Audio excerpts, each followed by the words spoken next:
হজরত আবদুল্লাহ ইবনে ওমর রাদিয়াল্লাহু তাআলা আনহু হতে বর্ণিত আছে, তিনি বলেন, আমরা রাসূল সাল্লাল্লাহু আলাইহি ওয়াসাল্লামের সাথে সফরে ছিলাম। এক গ্রাম্য ব্যক্তি আমাদের সামনে দিয়ে যাচ্ছিল। যখন সে নিকটবর্তী হল, তখন রাসূল সাল্লাল্লাহু আলাইহি ওয়াসাল্লাম তাকে জিজ্ঞাসার সুরে বললেন, কোথায় যাচ্ছ? সে আরজ করল, ঘরে যাচ্ছি। রাসূল সাল্লাল্লাহু আলাইহি ওয়াসাল্লাম বললেন, আমি কি তোমাকে একটি ভালো কাজের কথা বলবো? সে আরজ করল, বলুন। রাসূল সাল্লাল্লাহু আলাইহি ওয়াসাল্লাম বর্ণনা করলেন, তুমি কালেমায়ে শাহাদাত পড়ে ইসলাম গ্রহণ করো।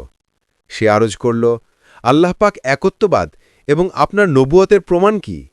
রাসূল সাল্লাল্লাহু আলাইহি ওয়াসাল্লাম বললেন, সামনের বৃক্ষটি এর প্রমাণ। এ কথা বলেই তিনি বৃক্ষটিকে ডাকলেন। বৃক্ষটি ছিল বনের এক কিনারে। তৎক্ষণাৎ জমিনের উপর দিয়ে দ্রুত গতিতে কাছে এসে দাঁড়াল। রাসূল সাল্লাল্লাহু আলাইহি ওয়াসাল্লাম উহার কাছ থেকে ৩ বার সাক্ষ্য গ্রহণ করলেন। প্রতিবারই বলল, তাহার কথাই সত্য। এ কথা বলেই পূর্বের জায়গায় ফিরে চলে গেল।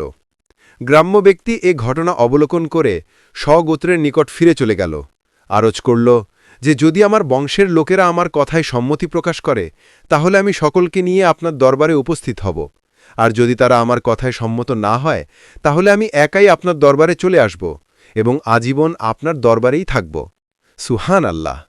প্রিয় বন্ধুরা, ভিডিওটি যদি ভালো লেগে থাকে, তাহলে অবশ্যই বেশি বেশি শেয়ার করবেন এবং নিয়মিত ভিডিও পেতে এখনই সাবস্ক্রাইব করুন অথবা পেজটি ফলো করুন। ভিডিওটি কেমন লাগলো কমেন্ট করে জানান। খোদা হাফেজ।